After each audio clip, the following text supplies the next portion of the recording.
Uniformity is, Anika, I want you to become like me. That's so unnatural. Right. That's what our focuses are going towards globally. No, Yeah. the diversity is natural. There is many things in the nature. So how do I maintain, as we say, my identity once you've discovered it, not the one which is given to you? Yeah. Yeah. And then how at the same time, I very much am a proponent of your identity, whatever it may be. That's oneness. Love actually makes you fearless. And then not only it makes you fearless, the other part is equally true. No one fears you also. Right. So you are who you are because you're not a lowercase letter L love. You are actually in a capital L love, where you're demanding responses to environment, responding to political economies, responding to subjugation of human beings, dignity of individual. Those require you to be very expansive in love. The world has way too many takers. I cannot be part of that tribe. Right. I'm interested in these tribes, not what your race or religion or caste is, or sexuality or gender is, but I relate to those. I understand those pains. Part of being in love is then to become gracious in your approach, in your attitude, in your responses, even with very human failings. And the first time Guru Gobind Singh sent Banda Singh Bahadur to Punjab to re-establish society now in a next way. He did it. He came up with a phrase in Persian. They'll say Deg Deg Fateh. What it actually means is Deg is representation of economic rights. Okay. Deg represents political rights. And Fateh is victory. He's like, real victorious idea is when we have secured people's economic and political rights. Spirituality is about interconnectedness of all human beings. So when Guru Nanak declared it, he put the numeral 1, Ikwankars. So the oneness here is, like in today's parlance, there are 8.2 billion people on earth. If all 8.2 billion people have exactly the same DNA, exactly same, it's 100% same, that's the science. The only difference is in the sequencing. Right. We call that behaviors and personalities. Right. So how do we discover that unification for 8.2? Eliminating fear and guilt in a global sense is a very big issue. It's a big issue even now because religions, governments, even homely environments, they are selling fear and guilt.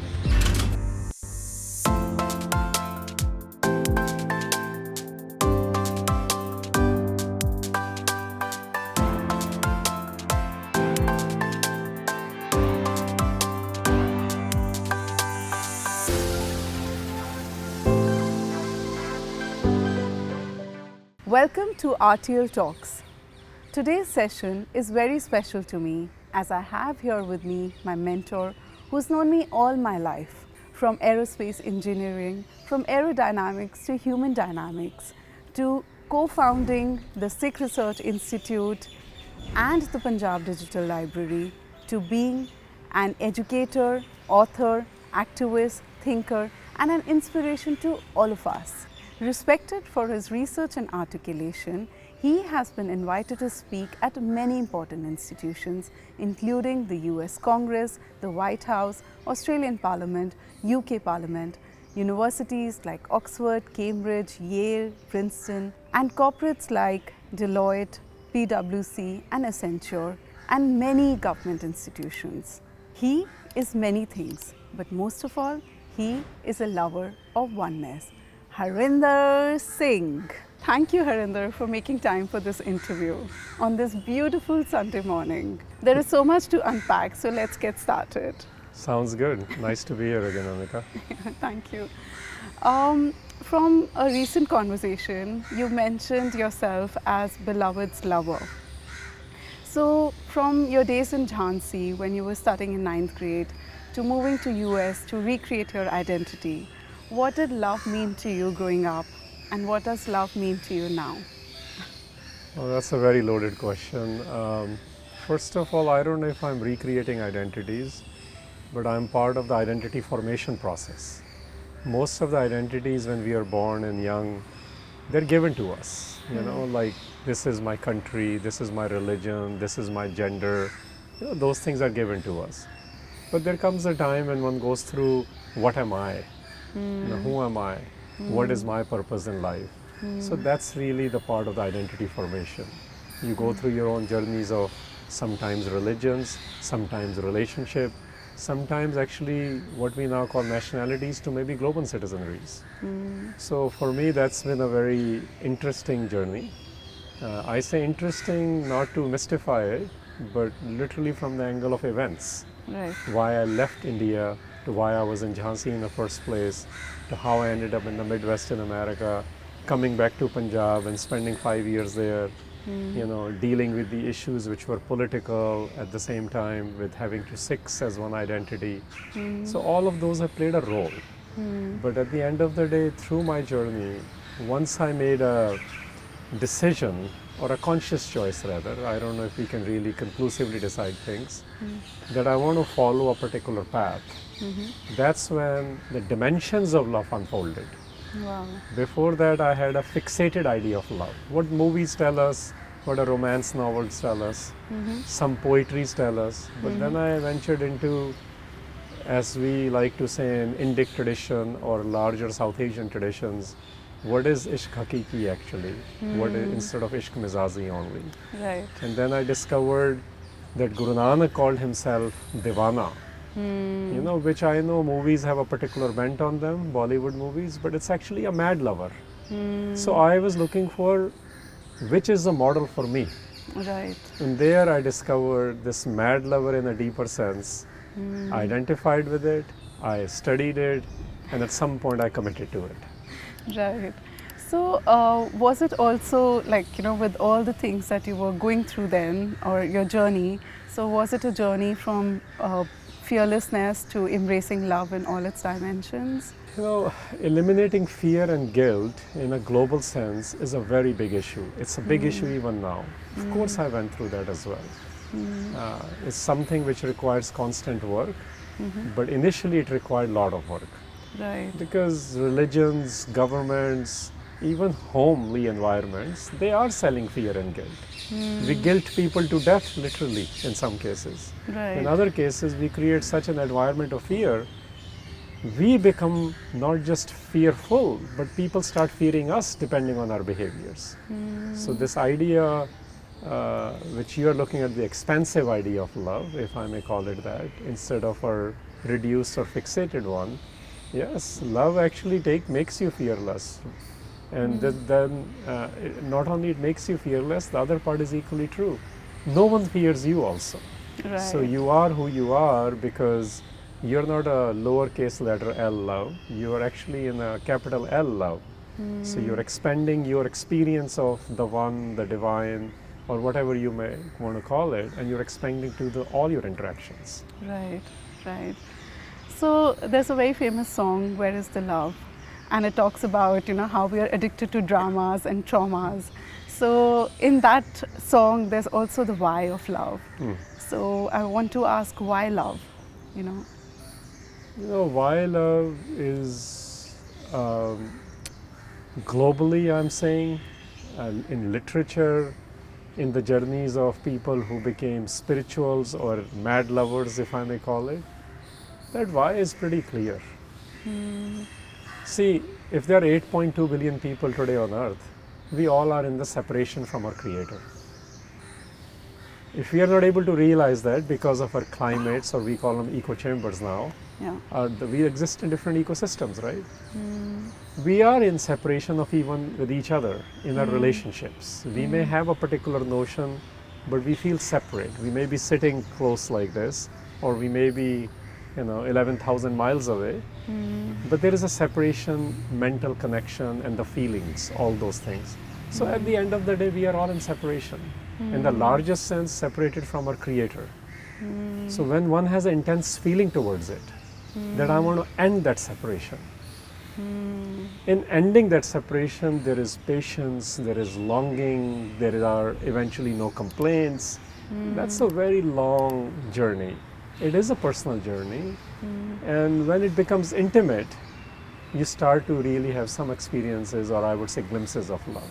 Right. So your behavior changes, your idea of love changes. Because idea of love otherwise is, you can make it anything love. No? And we do that. We are constantly, and it's not just today's thing, we are in the culture where now even so more, there's overperformance. In overperformance, we actually are changing even the definitional ideas, although I'm not big on definition. What I mean by that is understandings of love also. So love is about separation. Why love? To end separation. Separation between human beings, separation between fellow citizens, fellow residents, eventually at the highest level, ending separation between divine and I. Right. And you know, like our program is called Returning to Love. So in some ways, like what you've said, is that we have moved away from the essence of love. That's why we call it Returning to Love. And what does it signify to you, these words, returning to love? Well, return implies we were there at some point. And in fact, that is the journey. It's Rumi-esque way of saying, you know, everyone's listening to the flute or the reed. But when they're listening, they're only listening to the nice music, as we call it nice these days. And he says, but really what the flute is saying is, can you take me back to where I was carved out from? So when we look at those traditions where they feel the separation, it is always about going back to the source, going back to wherever I'm carved out from, wherever I'm from. So return implies that. I think everyone in the paradigm of Guru Granth Sahib, in the paradigm of Guru Nanak, it's the idea is everyone has a great heart. But once we come into existence in this world, depending on our climates, depending on our upbringing, depending on what we read, what we watch, what we observe, our ideas become, let's say, noise, full of noise. That's today's phraseology. So to come out of that noise is like returning to love, is returning to, again, the expansive idea of love. Indic tradition has many words for love, and I would say here we need to pay more focus on words like ishq, rather than, and ishq not in, again, reduced sense, but in a more expansive sense, you know. Otherwise, mohabbat is another word which is used in Guru Granth Sahib. There are ishq, mohabbat. In large ideas, we also talk about prem, preet. Now those words are not appropriated yet. So I would say let's use those. And when you say preet, it will do something to you. Your ideas of Bollywood notions may go away. Right. Because you know we have to work with stereotyping as well, and not to stereotype the idea of love. So I would say if we look at preet, sneh, you know, already you will be coming out of the game, which is presented as prapanch, the drama, the play, which is what we are watching. If you watch Netflix now, it's not just love stories which have become something else, you also have lust stories. But that's the reality of human beings, you know, whether it's West or India, those are superficial boundaries. Those are human things. We are going through this. We were going through this 1,000 years ago. We will continue to go through it. But if we come out of those limited understandings or appropriations of love, when we start feeling the separateness between human beings and separateness between creator and you, creator and I rather, then the intimacy develops, like in a human relationship. You can have a cohabitation, you may even have sexual relationship, including in marriage, but that doesn't mean that your separation has ended. And that is very evident in the current issues right now, whether it is climate change or international conflict that is happening. And when you see so much of negativity, whether in personal relationships or outwardly, how do you respond with love in those situations? Like, you know, how do you process all these things happening around you? You cannot respond unless you are in love. And that's what you're saying. We talk about love. We create abstractions of love, because that's, perhaps it's a good thing because you start out with some understanding, but love is not just understanding. It's your larger feelings in life, and your response, one's response is born out of love. So you cannot respond unless you are in love. Otherwise we are responding in a particular political way, in a particular activist way, which is the issues you've talked about, or in a particular sexual way. And those are very limited things because we live in a space where everything has to be presented through Instagram, through podcasts, through other things, right? Right. I understand the element of that is to create a new vibe or a better vibe or a better access.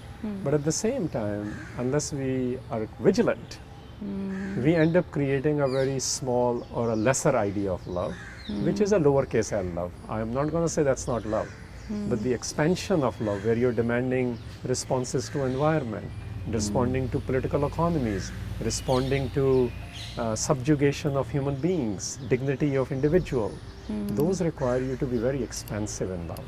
Right. That's where if one's separation is ending for themselves within, then the fearlessly they can respond to it, not just in a politicking way. Right, right. So for someone who's starting on this journey of love, at RTL we want to inspire people to operate from a space of love. And one of the ways that we feel you can do that is by recognizing what your gifts and purpose in life is. So did you have a defining moment when you realized what your gift was? It was a process.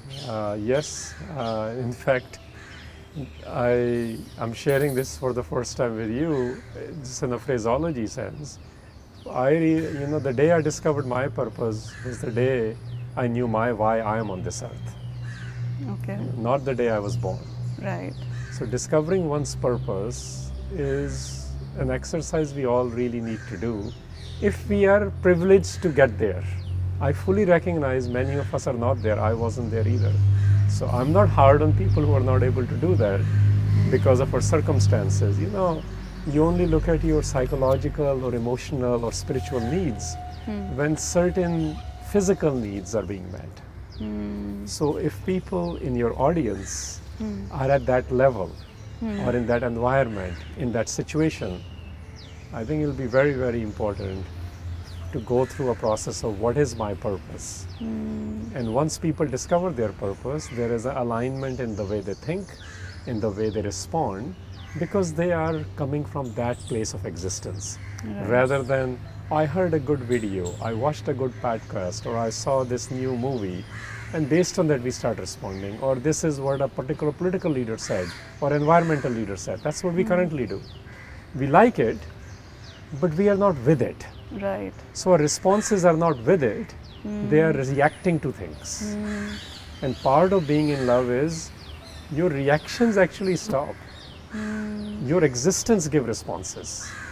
Right, right. But that defining moment, when you're like that aha moment that you got it, it came for me as well when I realized that I wanted to work with arts for public health and social change messaging. So it was life-changing, you know. And you always said this to me. I remember when I was a kid and I came to you to get help for my resume, you inspired me to write my vision statement to start with. And that was a starting point in my life. So now I know the joy, the meaning, the connection that it brings, knowing your gift brings. So that's... So you have to, it's knowing it and then working with it. Right. Many times, so yes, I had those moments. It was a long period for me. After I left India because of the violence of 1984 against Sikhs, and there is an element of that in my journey, I was silent for a while. I was angry for a while because I was reacting to what I had witnessed, which were very real experiences. So I had to process that for myself. I had to figure out, and this is where my journey was, what do I want to be? And how do I deal with my anger, my emotions? And am I just going to be another immigrant son? Those were questions for me. At what point do I also do my own journey instead of reacting to what I had witnessed? So yes, I went through that. I don't like to get into aha moments too much.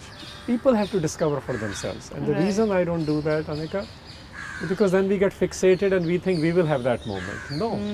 Everyone's aha moment is self-discovery. Right, right. I'm very alert on not going too far there because I know then people look for only that. No, it's your journey. And make sure it is one's own journey.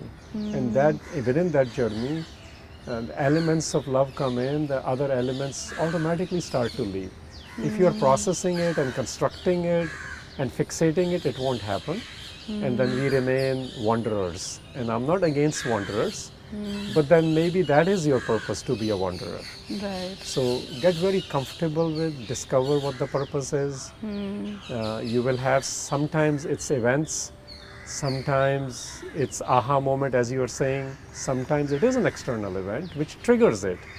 But don't confuse that as being your discovery. Right. That may be the starting of the self-realization process. And I know a lot of people's journey starts with being an educator or an author and then moving on to becoming an activist. But in your case, from what I've witnessed, you were an activist first and then you moved on to being an educator and then a thinker.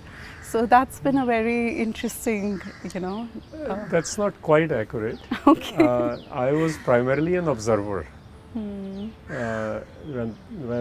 from 86 to 96 I observed, I read, I attended, I went through my own journey, as I was saying, and even then I didn't know what I'm going to end up doing, but music played a big role in it. Lots of readings of religions, of cultures, historical narratives.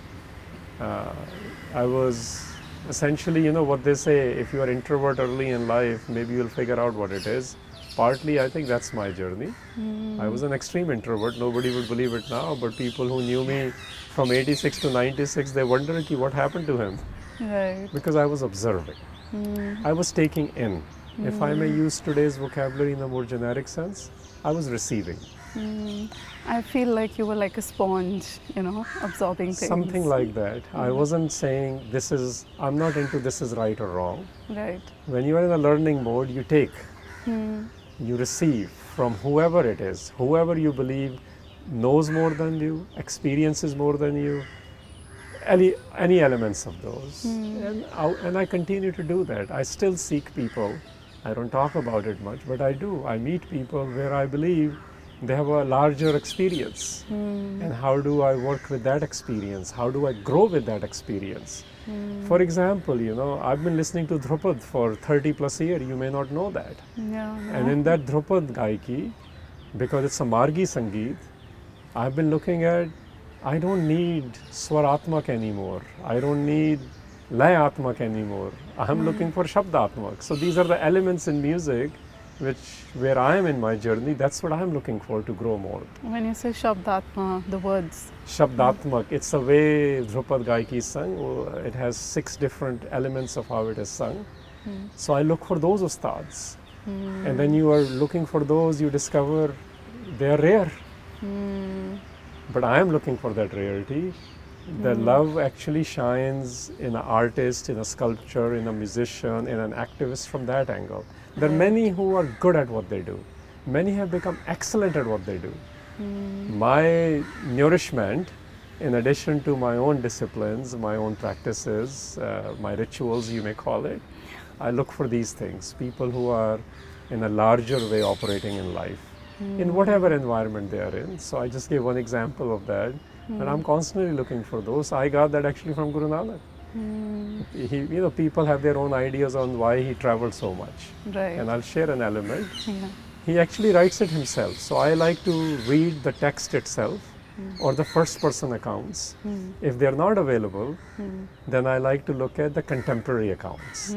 The ones who celebrate that. I'm not interested in the criticisms, and I do that with any religious or political stuff as well.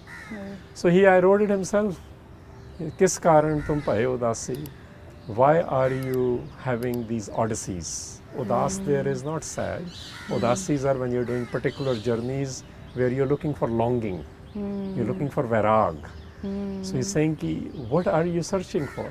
Why did you leave your home? So the why part I'm covering. Kis karan? Why? What was that reason? And his answer really stuck with me. And when I discovered that 35 years ago or so. And he says, Gurmukh khojat pahe udasi. Guru is wisdom.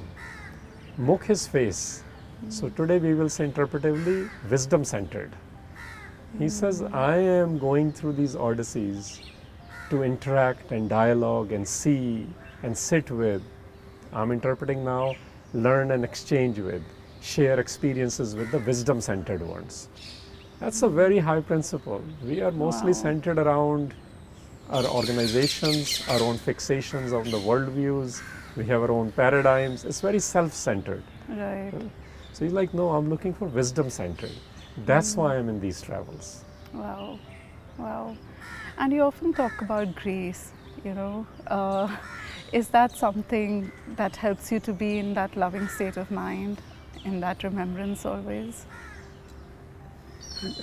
I'm going to share something which classically religious may not agree with, but I am oxymoronish in that sense. I'm using today's vocabulary.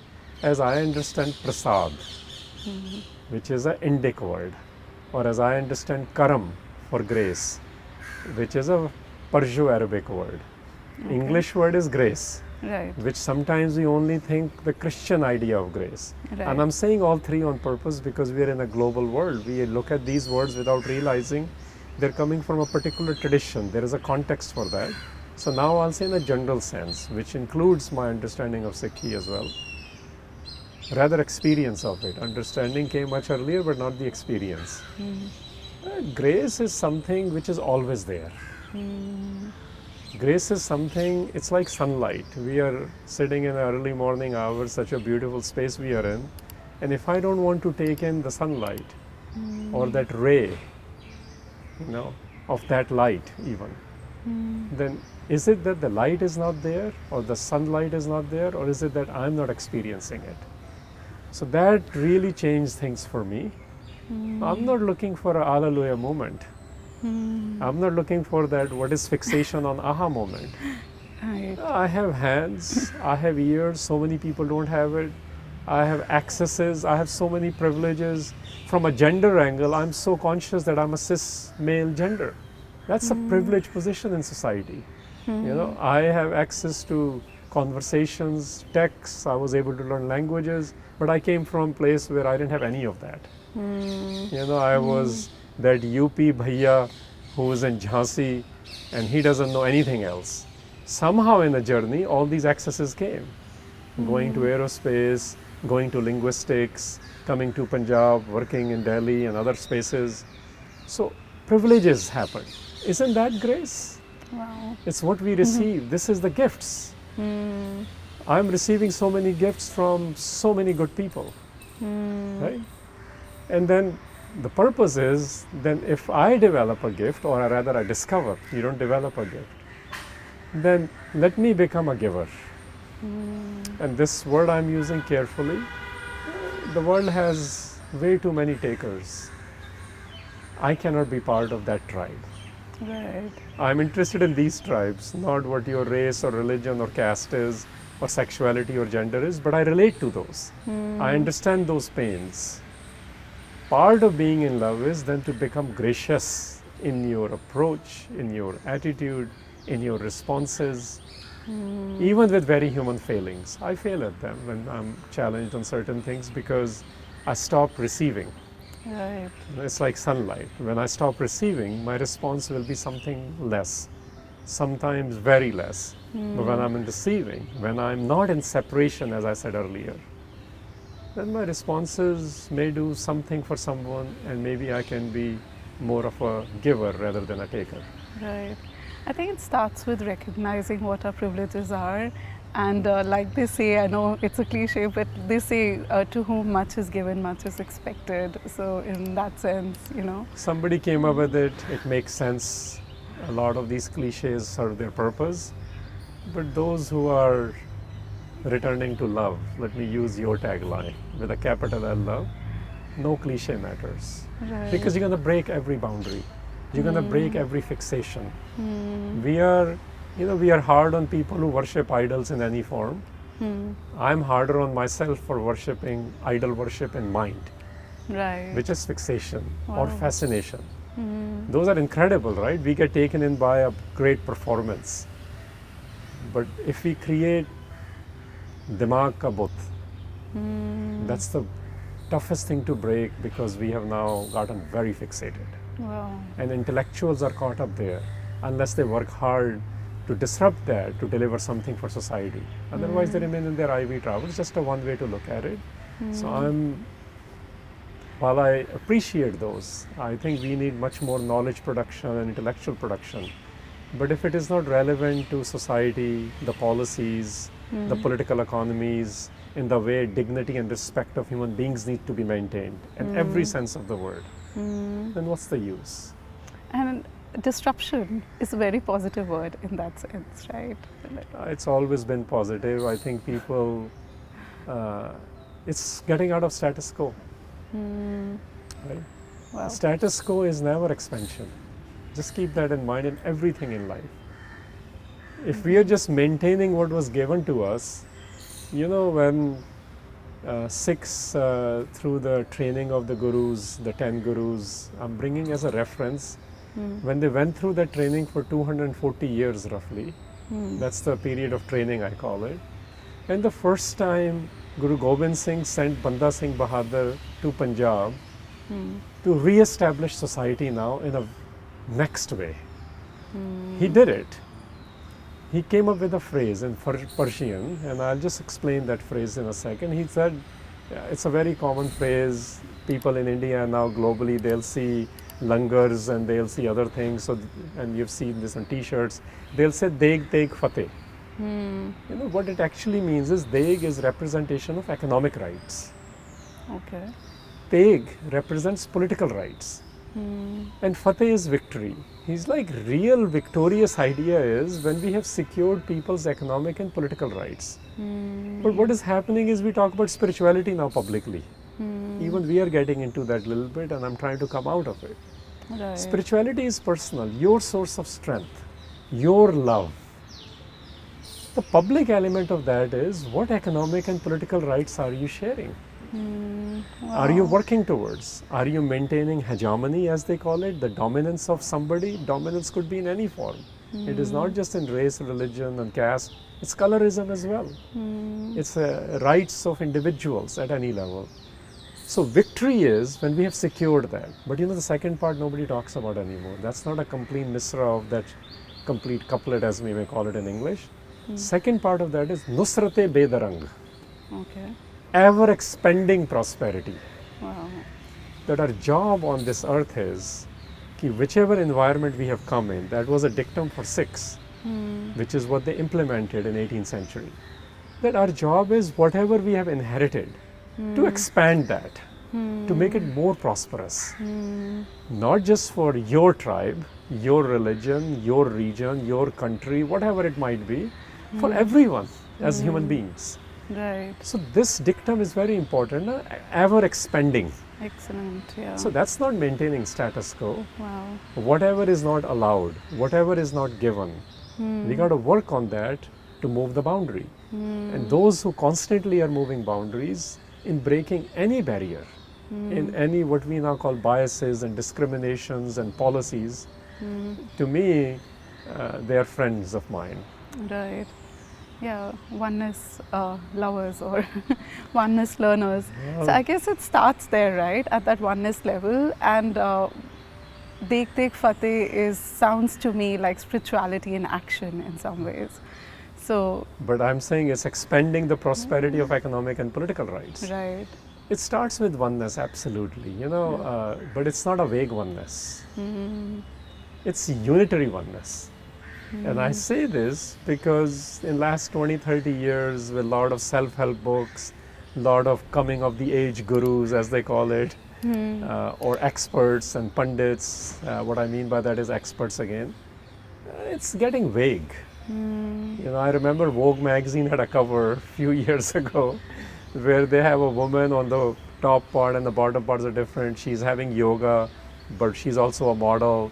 And she has a Starbucks or some coffee cup in her hand, sipping her cafe latte, and then below it says, I'm being spiritual.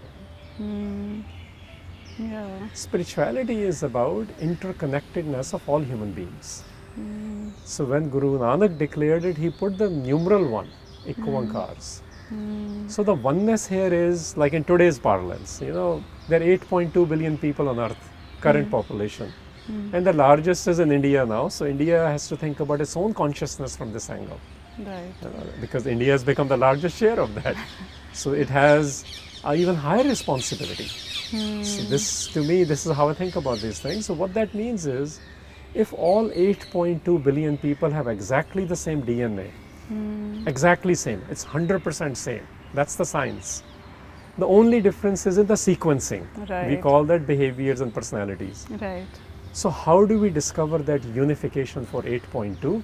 Unification in India's subset becomes 1.3 or something, 1.4 maybe, and then you can reduce that. So you start in your sphere of concern, like in mine, if it's only 20 people, I start unification idea there, which is very different than uniformity. Uniformity is, Anika, I want you to become like me. That's so unnatural. Right. That's what our focuses are going towards globally. No, Yeah. the diversity is natural. You know, there is many things in the nature. So how do I maintain, as we say, my identity once you've discovered it, not the one which is given to you? Yeah. Yeah. And then how at the same time, I very much am a proponent of your identity, whatever it may be. That's oneness. Wow. And that requires us to be not asking people to emulate myself and making sure I'm not also forcing this on others. Now look at not fearing anyone and not making anyone fearful of you. That's the larger love paradigm. Do you have any personal practices to stay in alignment or harmony with self or oneness, whatever you call it? Things that you do as There part are, of your... again, I don't share much because I don't want that to be your practice or someone else's practice. You have to discover yours. Look, we are like streams and rivulets and rivers. They don't copy each other, they flow. So I wouldn't want anyone to flow like me. That's what I was just saying. You have to discover your flow. We actually use this word now in today's parlance, FLO likh dende hain jab. So I think discovering your own flow. I had a problem with that phrase, go with the flow, because, sometimes what if, if you're not in alignment, you could go with the wrong flow. I didn't say go with your flow, that's why I said discovering your flow. I'm working with today's parlance to see how it can be brought in for relatability, right? Right. So, I have my practices. There are things I do early mornings. There are things I try to come out. I struggle with many a time when I'm distracted. Like last 2 weeks I have struggled because of my extreme travels within India, but I had to take breaks. I'm like, I'm not receiving, I'm not cleaning, both. Cleaning every day yourself. We are filled with filth. We must accept that. We must acknowledge that. It's like if we don't take shower even for a day, sometimes within a day we have to do it twice or thrice. So we understand physical filth, but we have emotional filth, we have mental filth. There better be a recurring process to clean that. Right. So that's internal cleansing. Now we through cleansing rituals. I understand them, but the ritual is only powerful if it has brought out behavior changes. If it's created fixation and holier than thou attitude, it's not creating ever expanding prosperity. Right, yeah. So this daily cleansing, how am I thinking, how am I behaving, it's very, very, it's essential. That's what I'm saying. Yeah, so it's the recurring. You come up with your own way of your cleansing, beyond rituals and beyond whatever is the fad is. Cold baths to extreme hardships on body. They are good experiments, but come up with your thing. What really cleans you internally? And then receiving things. What is happening globally? What is happening within you is the cleansing part.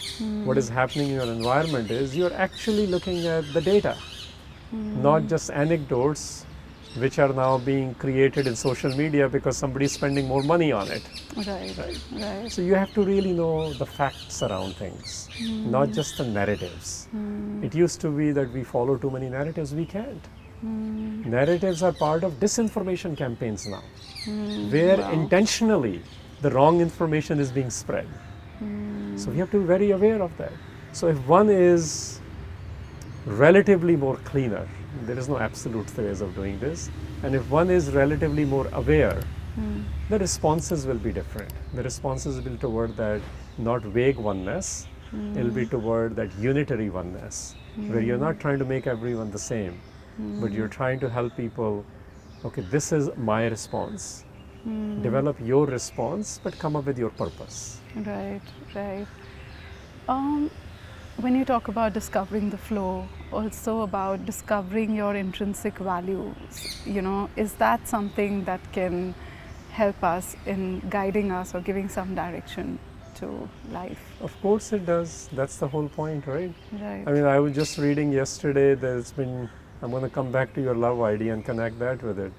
And New York Times has been running for 20 years of modern love series. Right. I've read many of them. India is going through its own versions of what it means to be in love in the age we live in. So I don't want to say just the old stuff. Age we live in, there are ideas of what is modern love. What they really mean is contemporary. I don't want to get into definitional issues, what is modernity. Sociologists have their own versions of it. I don't want to get into that. But the idea being in contemporary society, human relationships within the communities, relationships at your workplace, relationship with the political environments, right? Right. It's all relationships. So in modern love, when our even personal relationships are becoming not as, let's say, meaningful or expansive, every other relationship, we take that there too.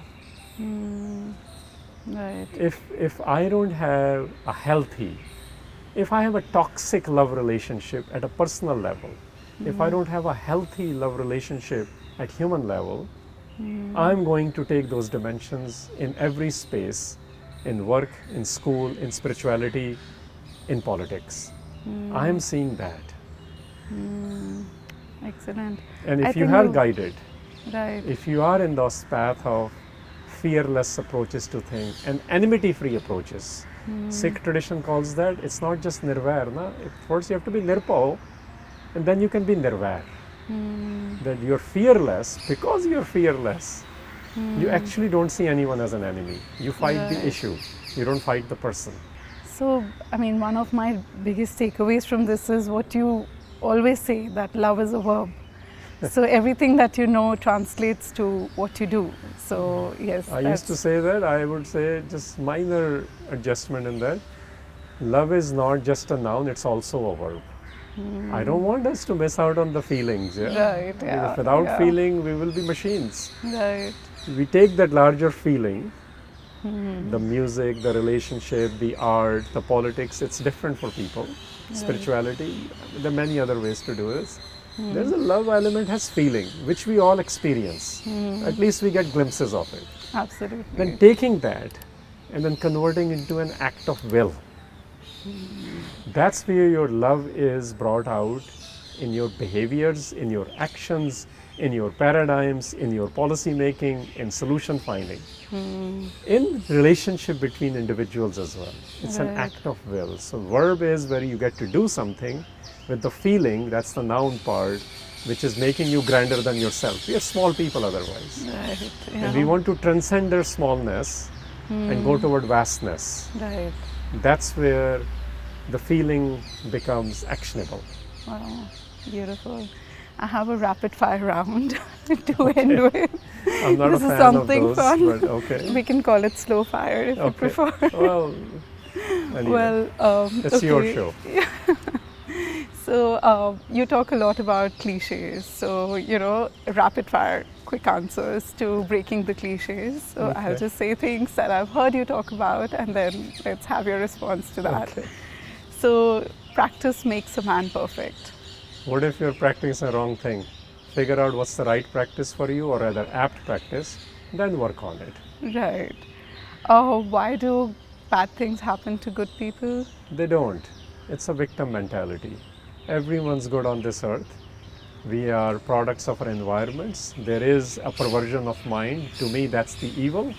So bad things happen to everyone. Everyone is actually good. Good and bad are polarities. We need to come out of it and become more expansive. Okay. There is no God greater than truth. God is a fixation. truth has become relative. We, in fact, world now calls it post-truth world. How about something which is nirantar in Indic traditions, which is constant? In fact, when I interpret that, that means something which is universal and eternal. Why don't we go towards that instead of fixations of God and truth? Wow. The key to life is balance. That's a popular one. There is no such thing as balance. This is something corporate culture has created globally. I don't know any high performer in the world, in any field, who has balance in their life. There is no such thing. You gotta give everything you got, and there are consequences and what we call opportunity cost. Whether you're athlete, whether you're musician, whatever, scientist, Wall Street worker, there is no balance. It's whatever, once you have your purpose, you work towards it. If it takes you 8 hours a day, 9 hours a day, 15 hours a day, because your purpose is so clear. You live and breathe, you sleep. I'm in separation, I'm going to give you a longer answer. Can you tell anyone who's in separation not to go to sleep or get up early? No, you don't know what's going to happen. There is no such thing as balance. This is the corporate slavery phrase. They make you work so hard for 5 days, then they say, okay, now go party hard for 2 days. That's not balance, that's corporate slavery. Wow, that was great. And the last one, time waits for no one. We have a skewed understanding of time. Even 100 years ago, as we look at time, only started when they had to come up with train schedules. Time is not a linear. The linear we are used to is a reference point. Right. So time is a referencing of eras, referencing of how old are you, who knows? We don't really understand those words. So I would say, if we go towards whatever time you have right now, we don't even know if we can have the next breath. What do I do with this breath, this life? So don't worry about whether it's 11 dimensions or 3 dimensions or singular or not. Leave it to the scientists and leave it to the other people figuring it out. It's a referencing point. I want to make most out of every breath I have. Right, yeah. And now moving towards a cliche, if you were to have a cliche question, I would say, if you were to have dinner with a historical figure, who would it be and why? I don't know. I'm not having dinner these days as much. I prefer a lunch, but I get it in spirit. I'm not going to name one person, again because of fixation, but I would say people who have really had impacted lives in any sense of the word. Impacting lives is much more important than impacting technologies, in my opinion. Technology is essential, but the kind of emotional grandness people brought, kind of actual freedoms people brought, not just the idea of salvation or mukti. So I would want to be in those companies. Wow, great. And I know you've always recommended great books to me. So one book for someone who is wanting to discover their gift or purpose. I would say take a pause. Wow. There are number of life coaches now and number of those books. I mean, I don't even know how to go through them anymore. I used to read many of those. I would say take a pause. We all really need pause in our lives because we are not reflecting, and you cannot reflect unless you're pausing. Take a break from routine. Sit by yourself. See if you even like your own company. Right? Because we are constantly being fed. Our mind is so active. That's why we can't go to sleep. We are becoming nocturnals, and we were designed not to be. So pause. Yeah. And see where am I in my life, and then see what it tells you to do. So I would say stop reading, stop watching, including this one if you need to. Right? Pause. Wow. Only when we are in silence, in pause, we may be able to receive and think reflectively. Excellent. So no books for now. Then you'll see which No. book to read Yes, once you know what exactly, you it will want. come. Right. Yeah. Otherwise, we are reading things and we are getting confused. We start citing what I read today is different than what I read 5 years ago. It's very different than what I read 30 years ago. Remember, I said I was taking. Right. I was just receiving things. I was taking it in. Right. Right. Yeah. But I don't read everything now. I read selectively. It's part of knowing what is happening in external world. Right. So I'm asking people to pause because there is information overload now. There are too many noises. And every noise is becoming about, almost every noise, about performance and selling. Which really goes back to fear and guilt, honestly. Only religions used to do it. Now marketing has become so good. Everything has become about fear and guilt because they're trying to sell something. Right. I don't subscribe to that. I hope all of your listeners and other people who are watching stop subscribing to the. If Globe stopped taking or operating in fear and guilt, you will see substantial human progress. Wow, beautifully said. Yeah. And how do you start your mornings or, unwind your day? I know you love the light roasted pour over coffee. That's been I something have my that coffees. we share. I have my own version of what Indic tradition says sadhana. I have my own version of the word in Sikh tradition is naam. It's actually Indic tradition. It's also in Perso-Arabic. So I am actually looking to identify with the one. And I have my process for that. It changes. I do traditional things. I also do what is helping me identify with the one. Usually that's my morning routines before I get busy with scanning the news and scanning the issues which I need to cater to that day. Right. So what is the one best piece of advice that you have received from anybody? I'm not in fixation, you know that by now, so not one, many. Right. In fact, that's part of the journey, and I would say don't look for one. That becomes prescriptive. You need to have many. Then you need to, as we pilot a project, we got to pilot to see, is this for you? Right. So take few. There are good people who want to do good things. Yes, they're becoming less because they are not participating in performance. So I would say take few things which are relatable to you and then see, live through them for few months, for few weeks, and then see which one is for you, because our physiology, our psychology are different. Right. Our DNA is same. Yeah. Yeah. So see what is good for your physiology and your psychology. Which emotional, political, spiritual, economic thing you want to work on is feeding that, is building that, is making you vast in that. Right. Work towards that. So you love to travel. So, something that's a story, or maybe in these last 2 weeks, something that really inspired you, something that you received that you're going to take back. Well, let me just mention that inspirations come in many forms.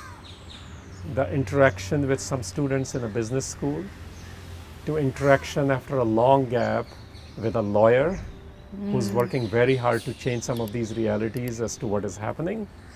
Interaction with an artist and a sculptor onto very deeper traditions on what created his journey. I'm looking for those individuals, as I said, right? And to me, they don't come in only in a particular spiritual or religious outlook. In fact, I mostly run away from those. Right. Because they're overperforming. I am interested in, so those have been inspiring. I've just mentioned 3 incidents without creating fixations. Absolutely. Thank you so much. For me, this conversation with you is the highlight, and it's been very inspiring talking to you. You're speaking like a fan. Yeah, I always do. You call me the fan girl, right? Here's the thing. Let's end with this, returning to love. So return implies we have to do course correction. Somewhere we have charted a course and it's not allowing us to return. And love, expand it. It's the capital L, love. Take the largest feeling you have to date and do something with it. Make it actionable. And then we will return to, in our own creativeness, in our own intimacy, we will go to the love, because love is synonym with the one. Wow, beautiful. Thank you so much. It's been wonderful.